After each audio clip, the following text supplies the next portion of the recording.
नमस्कार दोस्तों, कल्याण chemistry class इस समय अपन शुरू करने वाले हैं क्लास 9 सब्जेक्ट केमिस्ट्री का chapter number 2 is matter around us pure का पार्ट सेकेंड। फर्स्ट पार्ट हमने पढ़ लिया था, उसमें हमने क्लासिफिकेशन ऑफ मैटर्स की बात की थी कि प्योर सब्सटेंस, इम्प्योर सब्सटेंस, फिर अपन ने चर्चा की थी मिक्सचर क्या है, कंपाउंड क्या है। तो आज इस सेकंड जो लेक्चर है इसमें हम बात करने वाले हैं सॉल्यूशन के बारे में, सॉल्यूट के बारे में, सॉल्वेंट के बारे में। उसके अलावा इसी में हम बात करेंगे टिंडल इफेक्ट की बात करेंगे, सॉल्युबिलिटी की बात करेंगे, सॉल्युबिलिटी की टाइप्स की बात करेंगे, सैचुरेटेड सॉल्यूशन, इनसैचुरेटेड, सुपर सैचुरेटेड, इन सब विषयों पर इस समय हम चर्चा करने वाले हैं। तो आइए शुरू करते हैं।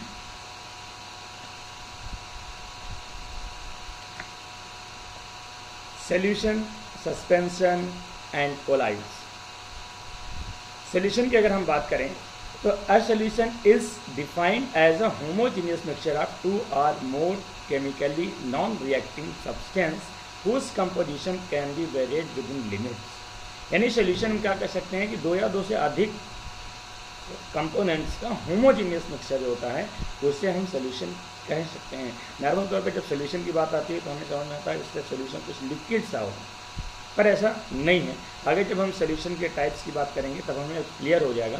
लेकिन ये निश्चित है कि कोई भी सॉल्यूशन में दो या दो से अधिक कंपोनेंट्स होंगे और वो कंपोनेंट्स होमोजेनियस मिक्सचर होंगे और जितने भी कंपोनेंट्स होंगे वे नॉन रिएक्टिव सब्सटेंस होंगे, यानी आपस में किसी से भी रिएक्ट नहीं करेंगे। यानी a solution as a two or more homogeneous mixtures is called solution। अगर हम बात करें सॉल्यूशन के कंपोनेंट्स की तो सॉल्यूशन एज टू कंपोनेंट्स, यानी सॉल्यूशन दो चीज़ों से मिलकर बना होता है। कौन कौन सा है? पहला है सॉल्यूट। सॉल्यूट क्या होता है कि the components which is dissolve or which is present in small amount is called solute. यानी कोई भी सॉल्यूशन बना हुआ है, उस सॉल्यूशन में दो कंपोनेंट्स होते हैं, एक जो डिज़ाल्व होता है और दूसरा जो डिज़ाल्व करता है। तो जो डिज़ाल्व होता है उसे बोलते हैं सॉल्यूट, या दूसरी भाषा में कह सकते हैं कि विच is present in small amount, यानी सॉल्यूशन में जो कम मात्रा में अवेलेबल होता है उसे हम क्या कहते हैं? सॉल्यूट कहते हैं। तो सॉल्वेंट किसे कहते हैं? सॉल्वेंट कहते हैं the component which is present in larger amount, यानी जो अधिक मात्रा में अवेलेबल होता है उसे हम क्या बोलेंगे? सॉल्वेंट, और जो कम मात्रा में अवेलेबल होगा उसे क्या बोलेंगे? सॉल्यूट। मान लेते हैं कोई भी सॉल्यूशन है, for example sugar plus water, पानी और शक्कर का सॉल्यूशन। पानी और शक्कर को जब आपस में घोल देते हैं तो क्या उनके कंपोनेंट्स पार्टिकल्स के बीच कोई सेपरेशन बाउंड्री होती है क्या? अगर सेपरेशन बाउंड्री नहीं होती है इसका मतलब वो होमोजीनियस मिक्सचर है। दूसरी बात अगर करें कि इसमें सॉल्यूट कौन सा, सॉल्वेंट कौन सा है, तो सॉल्यूट यानी डिसॉल्व कौन हो रहा है? शुगर। कम मात्रा में कौन अवेलेबल है? शुगर। तो इसका मतलब शुगर क्या हो गया? सॉल्यूट हो गया। सॉल्वेंट क्या हो गया? जो अधिक मात्रा में है या जो डिसॉल्व करता है, यानी वाटर, इसका क्या होगा? Solvent. Hope you have understand. अगर हम बात करें टाइप ऑफ सॉल्यूशंस के, सॉल्यूशन कितने प्रकार के होते हैं, तो जैसे मैंने भी एक लाइन बोली थी कि सॉल्यूशन का मतलब लिक्विड ऐसा जरूरी नहीं है। गैस का सॉल्यूशन हो सकता है, लिक्विड का सॉल्यूशन हो सकता है, या सॉलिड का भी होमोजेनियस मिक्सचर हो सकता है, जिसे अपन सॉल्यूशन कह सकते हैं। तो टाइप ऑफ सॉल्यूशन में अगर हम बात करें तो फर्स्ट पार्ट आपका solid in liquid solution. Solid in liquid यानी सॉलिड आपका क्या है? सॉल्यूट है, लिक्विड क्या है? आपका सॉल्वेंट है। और जिस मिक्सचर में सॉलिड आपका सॉल्यूट की तरह यानी कम मात्रा में अवेलेबल होगा, लिक्विड आपका सॉल्वेंट की तरह यानी ज़्यादा मात्रा में अवेलेबल होगा, तो उस सॉल्यूशन को अपन क्या बोलेंगे? Solid in liquid solution. For example like sugar in water. भाई शुगर होता है वो कम मात्रा में होता है और पानी जो होता है ज़्यादा मात्रा में होता है। तो शुगर को यदि पानी में डिसॉल्व करते हैं, घोलते हैं, तो जो सोल्यूशन बनता है उसे बोलते हैं solid in liquid solution.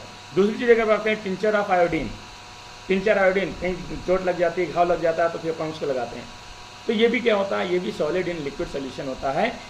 In it is iodine is dissolve in alcohol. Iodine क्या होता है? सॉल्यूट होता है। एल्कोहल क्या होता है? सॉल्वेंट होता है। आयोडीन को एल्कोहल में डिजॉल्व कर दिया जाता है। ये सोल्यूशन कैसा सोल्यूशन होगा? Solid in liquid solution.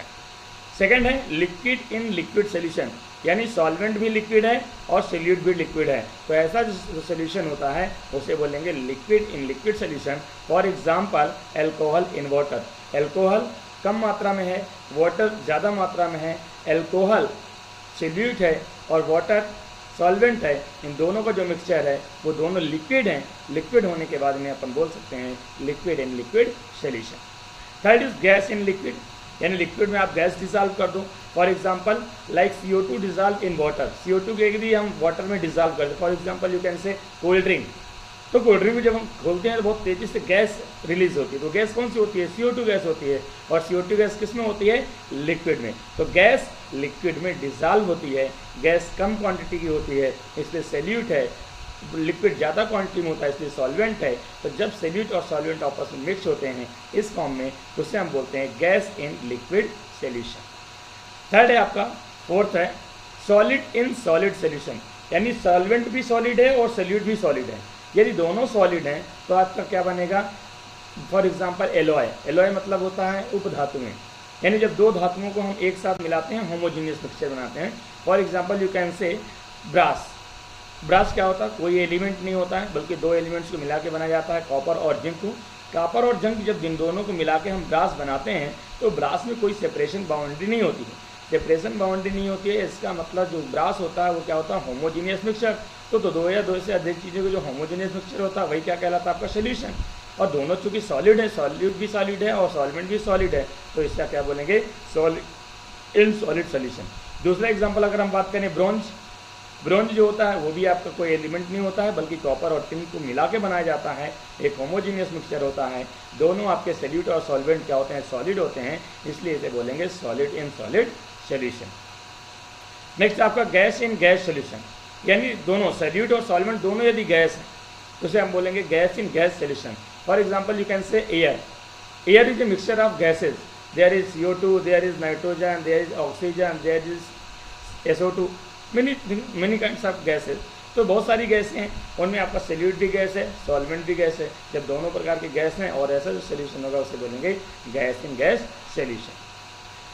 Next है लिक्विड इन सॉलिड, यानी कोई भी लिक्विड जो सॉलिड में डिजॉल्व हो, कोई भी लिक्विड जो सॉलिड में डिजॉल्व हो, like copper sulphate. Copper sulphate क्या होता है?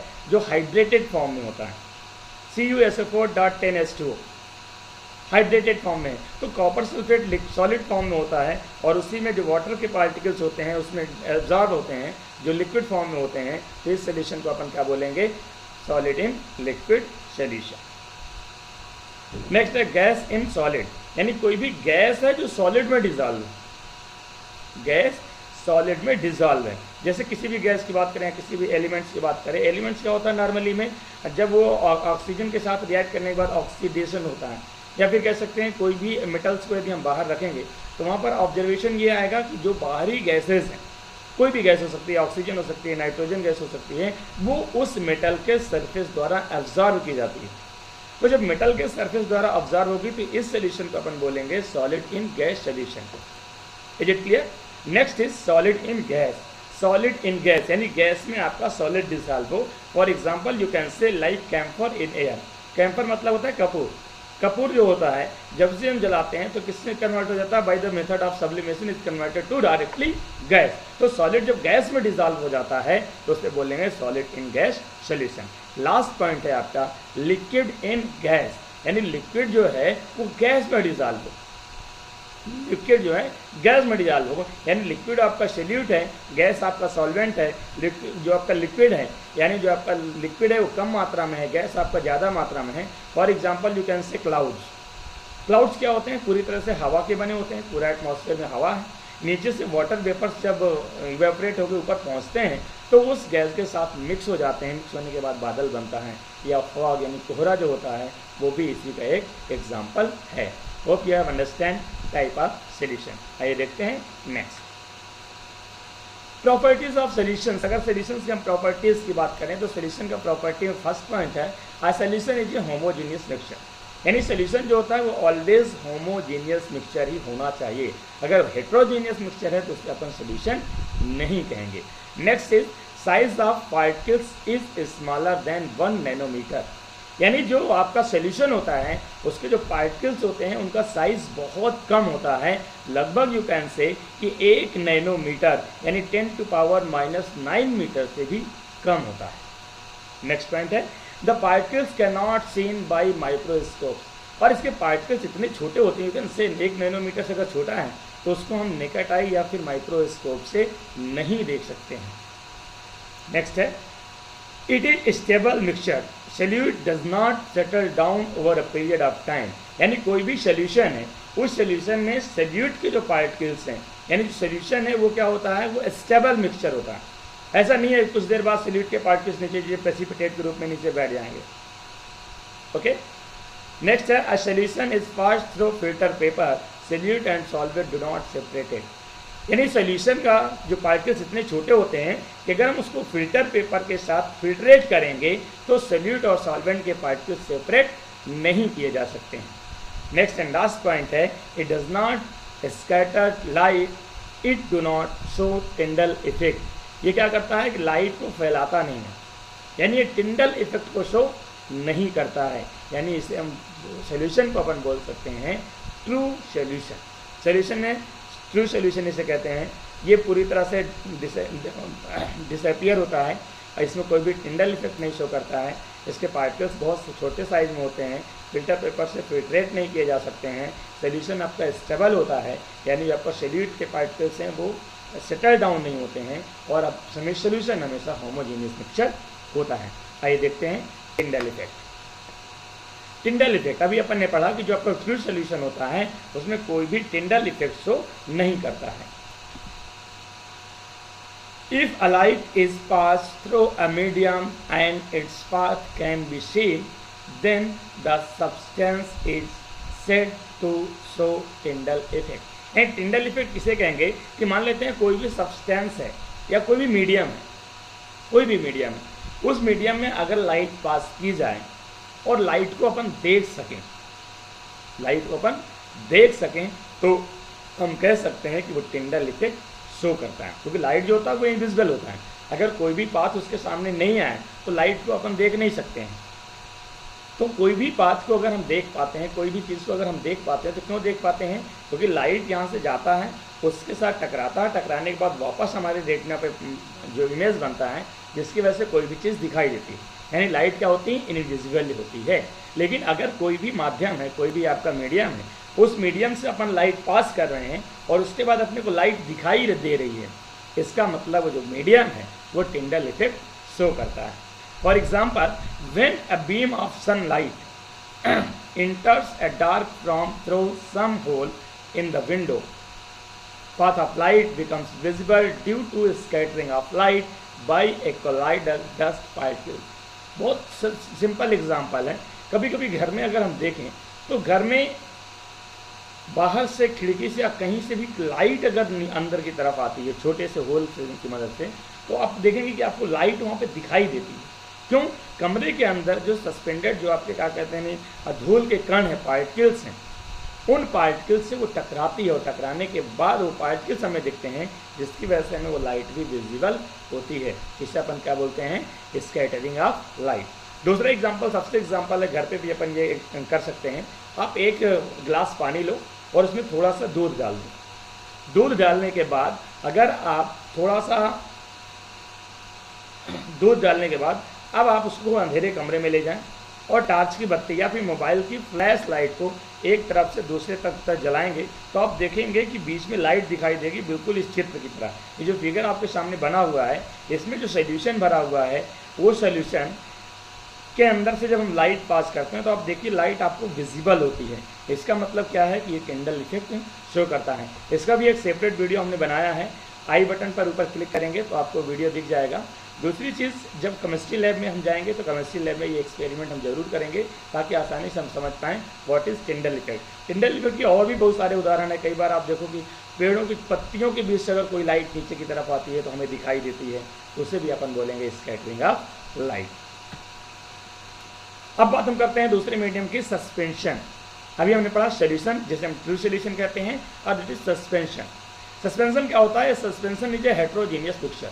सोल्यूशन क्या होता है, होमोजीनियस मिक्सचर होता है, जबकि सस्पेंशन क्या होता है आपका, heterogeneous mixture in which the solute particles do not dissolve but remain suspended. यानी जो सोल्यूट के पार्टिकल्स होते हैं वो डिजॉल्व नहीं होते हैं, घुलते नहीं हैं, बल्कि क्या होते हैं, सस्पेंडेड रहते हैं through out the bulk of medium. यानी जो आपका सॉल्वेंट का मीडियम होता है उसी में क्या होते हैं, सस्पेंडेड होते हैं। चलिए प्रॉपर्टी देख लेते हैं कि what is the properties of suspension. It is a heterogeneous mixture. यानी क्या होता है, हेट्रोजेनियस मिक्सचर होता है, यानी इसके जो कंपोनेंट्स होते हैं उनके बीच आपकी सेपरेशन बाउंड्री शो होती है। Size of the particle is greater than 100 nanometre. यानी जो पार्टिकल का जो साइज होता है वो 100 नैनोमीटर से बड़ा होता है, लेकिन जो सोल्यूशन होता है उसके पार्टिकल्स 1 नैनोमीटर से भी छोटे होते हैं। Particles can be seen bye naked eyes. यानी जो पार्टिकल्स होते हैं क्योंकि बहुत बड़े होते हैं, 100 नैनोमीटर से बड़े होते हैं, तो उनको हम नेकेड आई से भी देख सकते हैं। Next is it is unstable mixture, solute settle down at the bottom over period of time. ये जो होता है अनस्टेबल मिक्सचर होता है, इसमें क्या होता है कि जो सोल्यूट के पार्टिकल्स होते हैं कुछ समय के बाद नीचे क्या हो जाते हैं, प्रेसिपिटेट के रूप में बैठ जाते हैं। फॉर एग्जांपल यू कैन से, यदि मिट्टी और पानी इन दोनों को आप मिक्स कर दो, कितना भी आप मिक्स कर दो, थोड़ी देर के लिए अगर हम रख देंगे तो मिट्टी के जो पार्टिकल्स होते हैं वो क्या होंगे, नीचे सेटल डाउन हो जाते हैं। तो ऐसे मिक्सचर को अपन क्या बोलेंगे, suspension. Next is if the solution is pass through out filter paper, solute and solvent get separated. और यदि इस सोल्यूशन को यानी सस्पेंशन को यदि हम फिल्टर पेपर के थ्रू पास करेंगे तो फिल्टर पेपर से सोल्यूट और सॉल्वेंट दोनों क्या होते हैं, सेपरेट किए जा सकते हैं। नेक्स्ट है is scattered light when light is pass through out the solution it show Tyndall effect. अब इसमें क्या होता है कि लाइट पार्टिकल्स जो होते हैं वो सस्पेंडेड होते हैं, जिसकी वजह से ये भी क्या करता है, टिंडल इफेक्ट शो करता है। लेकिन जो आपके सोल्यूशन होते हैं वो टिंडल इफेक्ट शो नहीं करते हैं, क्योंकि वो ट्रू सोल्यूशन होते हैं और पूरी तरह से ट्रांसपेरेंट होते हैं। आइए बात करते हैं कोलाइड्स। सोल्यूशन, सस्पेंशन और कोलाइड, ये तीनों अलग अलग टर्म्स हैं, तीनों में थोड़ा थोड़ा सा डिफरेंट है, जिसकी वजह से हम क्लासीफाई करते हैं। यहाँ पर हम बात करें कोलाइड्स की, तो solution in which the size of particles lies in between those of true solution and suspension are called colloidal solution or simply you can say colloids. तो कोलाइड्स क्या होता है, ध्यान से समझने की कोशिश करना। यदि हम बात करते हैं किसकी, हम बात करते हैं सोल्यूशंस की, तो सोल्यूशंस की जो पार्टिकल का साइज है वो 1 नैनोमीटर से कम है, और जो आपका सस्पेंशन है उसके पार्टिकल का साइज 100 नैनोमीटर से ज़्यादा है। लेकिन कोलाइडल्स क्या होता है, वो ट्रू सोल्यूशन और सस्पेंशन इन दोनों के बीच का मीडियम होता है। यानी पार्टिकल का साइज 1 नैनोमीटर से ज़्यादा और 100 नैनोमीटर से कम होता है, उन्हें हम बोलते हैं कोलाइडल सोल्यूशन या simply you can say colloids. Property of colloids की बात करें, it is a heterogeneous mixture. अब ध्यान से समझने वाली बात है कि जो आपका कोलाइड्स होते हैं वो हेट्रोजीनियस मिक्सचर होते हैं, बट अगर नेकेड आई से यानी दूर से हम ऑब्जर्वेशन में लाएंगे तो वो आपको होमोजीनियस मिक्सचर की तरह दिखाई देंगे। लाइक ये मिल्क, दूध को अगर दूर से देखेंगे तो आपको लगता है कि वो हेट्रोजीनियस मिक्सचर है, नहीं। बट अगर माइक्रोस्कोप से उसको देखेंगे तो उसमें जितने भी प्रकार के पार्टिकल्स हैं, like sugar, like fat, like proteins, like water, तो सभी पार्टिकल्स को हम विजिबल देख सकते हैं, अलग अलग देख सकते हैं, सेपरेशन बाउंड्रीज देख सकते हैं। तो you can say the colloids are heterogeneous mixture. Next is size of particles is smaller than suspension but greater than solution. यानी कि जो पार्टिकल्स का साइज होता है वो सोल्यूशन से बड़ा और सस्पेंशन से छोटा होता है। Next is particles can be seen by microscope. यानी पार्टिकल्स को नेकेड आई से तो नहीं देख सकते हैं, लेकिन माइक्रोस्कोप से हम आसानी से ऑब्जर्व कर सकते हैं। It is a stable mixture, और ये पूरी तरह से स्टेबल होता है। जैसे सोल्यूशन आपका स्टेबल होता है, सस्पेंशन अनस्टेबल होता है, वैसे आपका जो कोलाइड्स होते हैं वो स्टेबल होता है। यानी इनके पार्टिकल्स, जो सॉलिड के पार्टिकल्स होते हैं, वो किसी भी समय नीचे सेटल डाउन नहीं होते हैं। इसलिए कह सकते हैं कि जो आपका सोल्यूशन क्या होता है वो आपका सेटल्ड हो, स्टेबल होता है।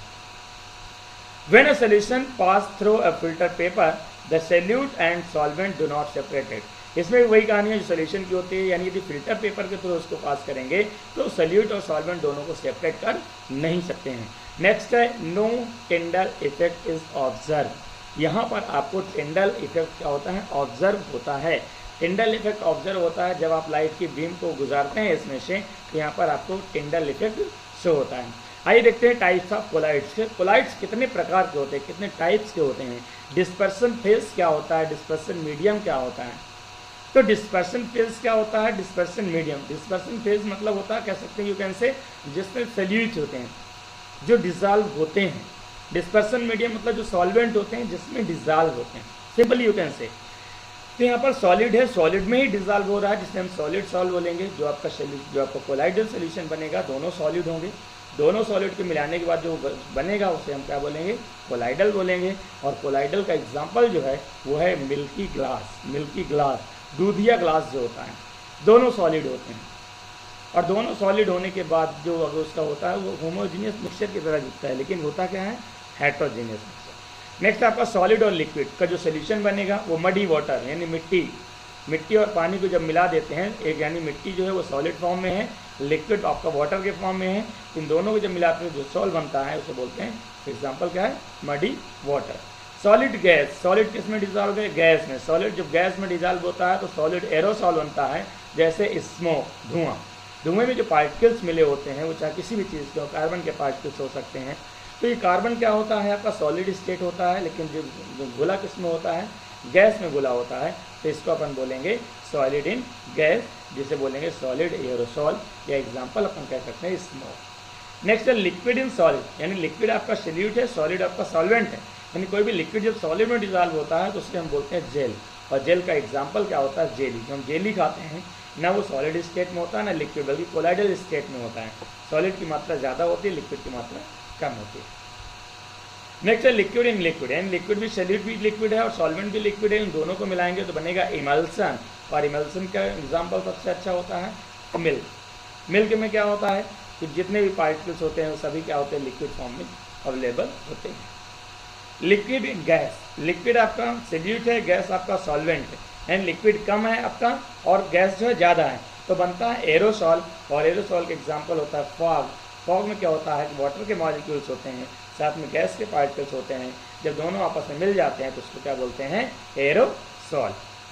गैस सॉलिड, गैस जो होता है वो आपका क्या होता है, सॉल्यूट होता है। सॉलिड आपका क्या होता है, सॉल्वेंट होता है। तो इससे जो बनता है वो सॉलिड फॉर्म बनता है, या यू कैन से प्यूमाइज स्टोन। प्यूमाइज स्टोन क्या होता है, आप लोगों ने देखा होगा घरों में कभी कभी हम पैर रगड़ने के लिए एक पत्थर लेके आते हैं।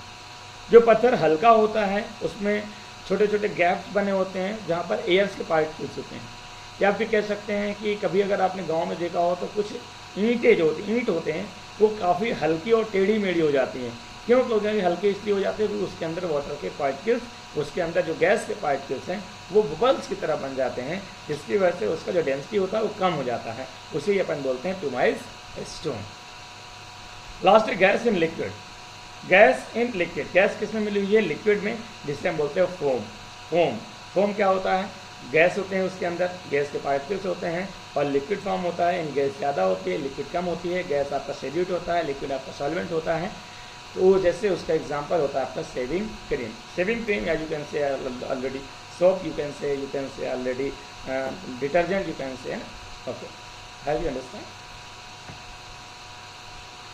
Terms related to solution. अब सोल्यूशन से रिलेटेड कुछ टर्म्स अपन करते हैं। फर्स्ट टर्म आता है आपका dilute and concentrated solution. Dilute and concentrated solution, यानी जो सोल्यूशन होता है उसमें डाइल्यूट सोल्यूशन क्या होता है या कंसंट्रेटेड सोल्यूशन क्या होता है, दोनों आपस में डिफरेंट किस बेस पे होते हैं, आइए देखते हैं। तो dilute and concentrated are comparative terms. A solution having a small amount of solute in given solvent is dilute, where a large amount of solute in that given solvent is concentrated when compared with another. दो आप solvent ले लो, दो आप solution ले लो। उस solution में जिसमें solute की मात्रा कम होगी वो आपका डाइल्यूट सोल्यूशन कहलाएगा, जिसमें सॉल्यूट की मात्रा ज़्यादा होगी उसको हम कंसनट्रेट सॉल्यूशन कह सकते हैं। यानी दूसरे फॉर्म में अपन कह सकते हैं कि मान लेते जिसमें सॉल्वेंट ज़्यादा है वो आपका डाइल्यूट होता है, जिसमें सॉल्वेंट कम है वो आपका क्या होता है, कंसनट्रेटेड सॉल्यूशन होता है। या दूसरे शब्दों में, साधारण शब्दों में अपन काम करें तो जैसे हम जानते हैं गाढ़ा और फीका, अगर आप घर में शरबत बनाते हैं यानी शुगर वाटर का सोल्यूशन बनाते हैं, तो अगर आपने शुगर ज़्यादा मात्रा में डिजॉल्व कर रखी है यानी आपका जो सोल्यूशन बना वो गाढ़ा है तो उसे हम बोलते हैं कंसनट्रेटेड, और अगर उसी में पानी मिला के हमने उसको डाइल्यूट कर दिया यानी फीका कर दिया तो उसे बोलते हैं आपका dilute solution. Hope you have understand. Next is unsaturated solution. Unsaturated solution क्या होता है कि a solution that can dissolve more solute in it at a given temperature is called unsaturated solution। इन कोई भी सोल्यूशन है जो एक निश्चित तापमान पर और सोल्यूट को डिजॉल्व कर सकता है यानी सोल्यूट की और मात्रा उसमें डिजॉल्व हो सकती है तो उसे हम बोलते हैं अनसैचुरेटेड सॉल्यूशन। सैचुरेटेड सॉल्यूशन क्या होता है कि a solution which contains maximum amount of solute dissolved in given quantity of solvent as given temperature and which cannot dissolve any more solute at that temperature is called saturated solution। यानी कोई भी solution है जिसमें maximum quantity solute की dissolve की जा चुकी है यानी उसके बाद अगर एक पार्टिकल्स भी आप उसके अंदर डालेंगे तो वो डिसॉल्व नहीं होगा, उसे हम बोलते हैं सैचुरेटेड सॉल्यूशन। यानी maximum quantity of solute can be dissolve, no more quantity can be dissolved, that's called saturated solution। Next है आपका super saturated solution. Super saturated, saturated पता चल गया कि सोल्यूट में अब सॉल्वेंट में अब सोल्यूट की बिल्कुल भी क्वांटिटी डिसॉल्व नहीं की जा सकती, बट अगर उसमें कुछ कंडीशंस अप्लाई की जाए, जैसे आपने मान लिया शुगर और वाटर का सोल्यूशन बनाया है, शुगर और वाटर का सोल्यूशन में आपने शुगर डिजॉल्व करते गए डिजॉल्व करते गए डिजॉल्व करते गए, एक निश्चित समय के बाद आपका जो सोल्यूशन है वो पूरी तरह से डिजॉल्व हो गया, अब उसके अंदर एक भी पार्टिकल्स आपका डिजॉल्व नहीं हो रहा है, मतलब सोल्यूशन आपका सैचुरेटेड हो गया। उसके अतिरिक्त अगर एक कोई पार्टिकल्स आप एक्स्ट्रा उसमें डिजॉल्व करेंगे तो पार्टिकल नीचे सेटल डाउन हो जाएगा। Is it clear? Saturated solution. But अगर हम सैचुरेटेड सोल्यूशन पे कुछ कंडीशंस अप्लाई करें लाइक प्रेशर, अब प्रेशर अप्लाई करेंगे तो शुगर जो होगी वो थोड़ी सी डिजॉल्व हो जाएगी। लाइक टेम्परेचर, अगर टेम्परेचर इंक्रीज करेंगे तो टेम्परेचर इंक्रीज करने के बाद भी थोड़े से सोल्यूट और डिजॉल्व हो सकते हैं, और जब और सोल्यूट अपन डिजॉल्व कर लेते हैं टेम्परेचर इंक्रीज करने पर तो उस सोल्यूशन को अपन बोलते हैं सुपर सैचुरेटेड सोल्यूशन या अति संतृप्त विलयन। अब हम बात करेंगे थर्ड टर्म की, सॉल्युबिलिटी। सॉल्युबिलिटी क्या होती है?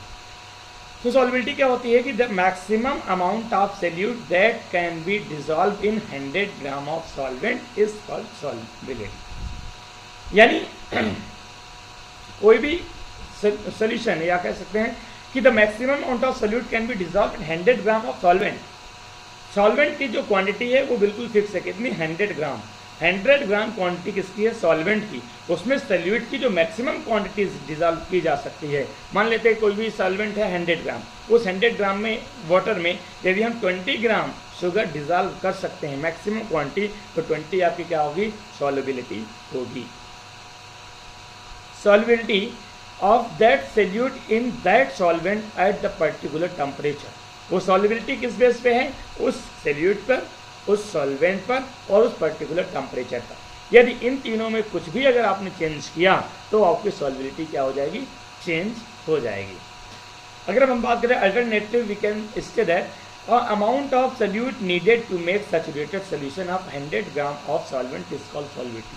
यानी दूसरी भाषा में अगर हम बात करें तो कोई भी 100 ग्राम आपका सॉल्वेंट है, उसको सैचुरेटेड सोल्यूशन बनाने के लिए जितना सोल्यूट अपन डिजॉल्व कर सकते हैं उसको अपन क्या बोलेंगे? उसको बोलेंगे solubility. Hope you have understand. यानी सोल्यूशन बनाने के लिए सोल्यूट की जितनी ज़्यादा मात्रा 100 ग्राम सॉल्वेंट में डिजॉल्व की जा सके उसे हम सॉल्युबिलिटी कहेंगे। That's called solubility. अब बात करते हैं कि सॉल्युबिलिटी इफेक्ट कैसे होते हैं, टेम्परेचर बढ़ाने पर घटाने पर सॉल्युबिलिटी में क्या डिफेक्ट करता है। तो नॉर्मल तौर पे हम यहाँ पर ध्यान से एक चीज़ बताने वाले हैं, ध्यान से सुनने और समझने की कोशिश करना।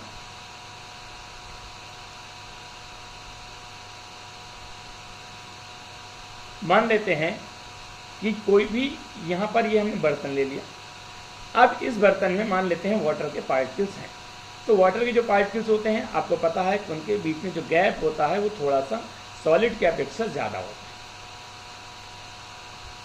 है। अब इस लिक्विड में जितनी भी स्पेस आपके सामने बैकेंड दिखाई दे रही है, यदि आप सोल्यूशन बनाएंगे तो सोल्यूशन में जो सॉल्यूट के पार्टिकल्स हैं वो इनके गैप के बीच में आ जाएंगे, और जितना गैप है, जब तक गैप पूरी तरह से कम्प्लीटली फिल नहीं हो जाएगा तब तक आप सॉल्यूट डिज़ोल्व करते जाएंगे, डिज़ोल्व करते जाएंगे, डिज़ोल्व करते जाएंगे, क्योंकि जो आपके सॉल्यूट के पार्टिकल्स हैं वो छोटे साइज में होंगे, तो इन गैप में आप आसानी से रख सकते हैं। ठीक है, यहाँ पर आपका सैचुरेटेड सोल्यूशन बन जाता है, मैक्सिमम क्वांटिटी डिज़ोल्व हो जाती है। लेकिन अगर आप टेम्परेचर बढ़ाएंगे, तो अपन लास्ट जो चैप्टर था उसमें अपन ने पढ़ा था कि जब हम टेम्परेचर को इंक्रीज करते हैं तो सॉलिड्स के जो पार्टिकल्स होते हैं उनके बीच में गैप बढ़ता है, काइनेटिक एनर्जी बढ़ती है, इंटरमोलिकुलर स्पेस बढ़ता है, जिसकी वजह से वो स्टेट को चेंज करता है। तो यहाँ पर भी इस सोल्यूशन का यदि हम टेम्परेचर इंक्रीज करेंगे तो पार्टिकल्स बीच में गैप बढ़ जाएगा, जब गैप बढ़ जाएगा तो solid can be dissolve more quantity. यानी टेम्परेचर बढ़ाने पर सॉल्युबिलिटी क्या होती है, आपकी बढ़ जाती है। First point is solubility of solid solute in liquid. Solubility of solid solute in liquid, यानी लिक्विड आपका सॉल्वेंट है, सॉलिड आपका सोल्यूट है, तो उसमें सॉल्युबिलिटी का टेम्परेचर पर क्या इफेक्ट पड़ेगा, तो इंक्रीज सॉल्युबिलिटी बढ़ेगी, सॉल्युबिलिटी आल्सो इंक्रीजेज बढ़ जाएगी एट द टेम्परेचर। जैसे टेम्परेचर बढ़ाओगे वैसे ही आपकी सॉल्युबिलिटी बढ़ेगी। Saturated solution becomes unsaturated. जो सैचुरेटेड सोल्यूशन है जिसमें सॉल्यूट की क्वांटिटी डिजॉल्व नहीं की जा सकती थी वो अनसैचुरेटेड में कन्वर्ट हो जाएगा टेम्परेचर बढ़ाने के बाद। If saturated solution is cooled, अगर जो आपका सैचुरेटेड सोल्यूशन है उसको यदि ठंडा करें, कूल करें, टेम्परेचर डिक्रीज करें, तो सम डिजॉल्व सोल्यूट सेपरेटेड, यानी कुछ सोल्यूट की मात्रा क्या हो जाएगी, वो नीचे सेटल डाउन हो जाएगी, सेपरेट हो जाएगी। क्योंकि वही एग्जांपल जो अभी हमने यहाँ पे बात की थी कि जब टेम्परेचर बढ़ाते हैं तो काइनेटिक एनर्जी बढ़ती है, तो इंटरमोलिकुलर स्पेस बढ़ जाता है, पर अगर टेम्परेचर को कम करेंगे तो उल्टा होगा, यानी जो गैप है वो थोड़ा कम हो जाएगा। जब गैप कम हो जाएगा तो जो सॉल्यूट के पार्ट जो डिजॉल्व हैं वो नीचे प्रेसिपिटेट के रूप में बैठ जाएंगे। B a solubility of gas in liquid, यानी लिक्विड में यदि गैस के पार्टिकल्स को आपको डिजॉल्व करना है तो वही चीज़ है, अ टेम्परेचर इंक्रीज सॉल्युबिलिटी डिक्रीजेज। यहाँ पर यदि हम टेम्परेचर लिक्विड का बढ़ाएंगे तो गैस के, यहाँ पर ध्यान से देखने की समझने की कोशिश करना, गैस लिक्विड में डिजॉल्व है, यानी गैस आपका क्या है, सोल्यूट है, लिक्विड आपका क्या है, सॉल्वेंट है। अब यदि हम लिक्विड का टेम्परेचर इंक्रीज करेंगे तो पार्टिकल्स के बीच में गैप बढ़ेगा। तो जो हमने गैस के पार्टिकल डिजॉल्व किए हैं तो गैस और लिक्विड दोनों एक साथ हैं, एक सोल्यूशन के फॉर्म में है। अब उसमें टेम्परेचर इंक्रीज करेंगे तो गैस और लिक्विड दोनों के टेम्परेचर इंक्रीज करेंगे, तो गैस के जो पार्टिकल्स होते हैं उनकी काइनेटिक एनर्जी ज़्यादा बढ़ती है, जिसकी वजह से वो बाहर रिलीज होने लगते हैं सोल्यूशन से। इससे आपकी क्या होती है, सॉल्युबिलिटी डिक्रीज हो जाती है। लेकिन अगर हम प्रेशर की बात करें, प्रेशर में सॉल्युबिलिटी क्या होती है, तो प्रेशर में आप ध्यान से देखना कि टेम्परेचर में क्या होता है कि जो सॉल्युबिलिटी होती है इंक्रीज, ठीक है, बट प्रेशर में कोई भी इफेक्ट सॉल्युबिलिटी का नहीं पड़ता है जब सॉलिड लिक्विड में डिजॉल्व होता है तब। ऐसा तो है नहीं कि पार्टिकल्स जो लिक्विड के बीच में जो गैप है आप ऊपर दबाव डालेंगे तो गैप ज़्यादा हो जाएगा, है ना। तो लिक्विड और सॉलिड का जो सोल्यूशन होता है उसमें प्रेशर का कोई भी एप्लीकेशन फॉरवर्ड नहीं होता है, यानी सॉल्युबिलिटी में कोई भी चेंज नहीं होता।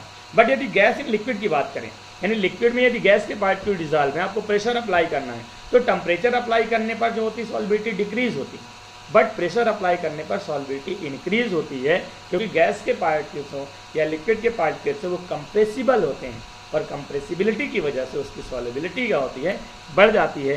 यानी कोल्ड ड्रिंक्स में जो CO2 गैस डिजॉल्व की जाती है वो प्रेशर द्वारा ही डिजॉल्व की जाती है। This is the reason for cold drinks are packed high pressure, और यही रीजन है कोल्ड ड्रिंक हाई प्रेशर में अप्लाई होती है। लास्ट टाइम आपका कंसंट्रेशन ऑफ सोल्यूशन, कि कोई भी सोल्यूशन है वो किसका कंसंट्रेशन कितना है, कैसे अपन आइडेंटिफाई करेंगे कि उसका कंसंट्रेशन कितना है। तो concentration of a solution of amount is solute dissolve in given quantity of solution, यानी किसी भी सोल्यूशन में सॉल्यूट कितना डिजॉल्व है उस पर डिपेंड करता है उसका कंसंट्रेशन। अब आपको इसको हम दो भागों में क्लासीफाई करेंगे, दोनों के फॉर्मूले को समझने की कोशिश करेंगे और कैसे किसी भी चीज़ का कंसंट्रेशन अपन आइडेंटिफाई कर सकते हैं, क्योंकि एग्जाम में इससे रिलेटेड क्वेश्चन आपको पूछे जाते हैं। जब हम इसका लास्ट पार्ट यानी फोर्थ पार्ट पढ़ेंगे, फोर्थ पार्ट में अपन जो डिस्कस करने वाले हैं वो डिस्कशन एनसीईआरटी सोल्यूशन कराएगा, वहाँ पे कई सारे क्वेश्चंस रहेंगे इससे रिलेटेड, तो हम वहाँ पर सॉल्व करेंगे। यहाँ पर सिर्फ हम फॉर्मूले को समझने की कोशिश करते हैं। तो फर्स्ट है solid in liquid. Solid in liquid जिसे हम बोलते हैं मास परसेंटेज, यानी सॉलिड लिक्विड में डिजॉल्व है। अब सॉलिड लिक्विड में डिजॉल्व है और उसके बाद अगर हमें क्या निकालना है, कंसंट्रेशन निकालना है, तो the mass of solid solute, यानी जो सोल्यूट है वो क्या है, सॉलिड फॉर्म में है, gram percentage in 100 gram of solution. Solution आपका 100 ग्राम है और उसमें सोल्यूट की अगर हमें क्वांटिटी पता चल जाए तो हमें कंसंट्रेशन उसका निकाल सकते हैं। फॉर्मूला क्या है, concentration of solution in gram percentage mass of solute, यानी जो आपका सॉलिड फॉर्म में है कितना है, नीचे मास ऑफ सोल्यूशन आपको पता है कितना है, 100 ग्राम सोल्यूशन है और सोल्यूशन में क्या क्या मिले होते हैं, सॉल्वेंट और सोल्यूट मिले होते हैं, यानी जो आपका सोल्यूशन है उसकी क्वांटिटी लिखेंगे और 100 से मल्टीप्लाई कर देंगे तो आपका क्या आ जाएगा, मास परसेंटेज कंसंट्रेशन। वहीं पे अगर हम बात करें लिक्विड इन लिक्विड, यानी सोल्यूट और सॉल्वेंट दोनों लिक्विड हैं, तब आपको कंसंट्रेशन निकालना है जिसको हम बोलेंगे वॉल्यूम परसेंटेज। तो the volume of solute in ml present in 100 ml of solution. तो यहाँ पर 100 ml आपका क्या है, सोल्यूशन है और सोल्यूट की जो मात्रा है वह ml में कम ज़्यादा हो सकती है और उसके आधार पर हम आइडेंटिफाई कर सकते हैं कंसंट्रेशन ऑफ सोल्यूशन। तो इसका जो फॉर्मूला है, concentration of solution in terms of volume percentage mass of solute, mass of solute in liquid form में है ml में रहेगा, वॉल्यूम ऑफ सोल्यूशन, सोल्यूशन आपको पता रहेगा कितना है 100 ml और 100 से भी मल्टीप्लाई कर देंगे तो आपका क्या आ जाएगा, volume percentage concentration. Hope you have understand. जब हम इसको प्रैक्टिस करेंगे, क्वेश्चन सॉल्व करेंगे, तो ये दोनों फॉर्मूले हमें क्लियर हो जाएंगे और याद भी हो जाएंगे। Thanks for watching this video. आज हमने इस सेकेंड लेक्चर में कई सारे टर्म्स नए नए पढ़े हैं। जो नेक्स्ट इसका लेक्चर होगा उस लेक्चर में हम बात करेंगे जितने भी मिक्सचर होते हैं उनको फिजिकल मेथड द्वारा कैसे सेपरेट कर सकते हैं। ठीक है, तो अगर आप लोगों ने नोट्स अभी तक नहीं बनाए हैं तो इन लेक्चर्स के माध्यम से आप नोट्स बना सकते हैं। आपको अगर कोई भी चीज़ समझ में नहीं आ रही है, डाउट आ रहा है, तो कमेंट सेक्शन में आप कमेंट कर सकते हैं। अगर आपको वीडियोस पसंद आ रहे हैं तो आप लाइक बटन प्रेस कर सकते हैं। अगर आपके दोस्त वीडियो नहीं देख रहे हैं तो आप उनको शेयर कर सकते हैं। अगर अभी तक आपने चैनल सब्सक्राइब नहीं किया है तो चैनल को सब्सक्राइब कर सकते हैं। Thanks for watching this video. Please like, share and subscribe the channel for daily notification. Thank you so much.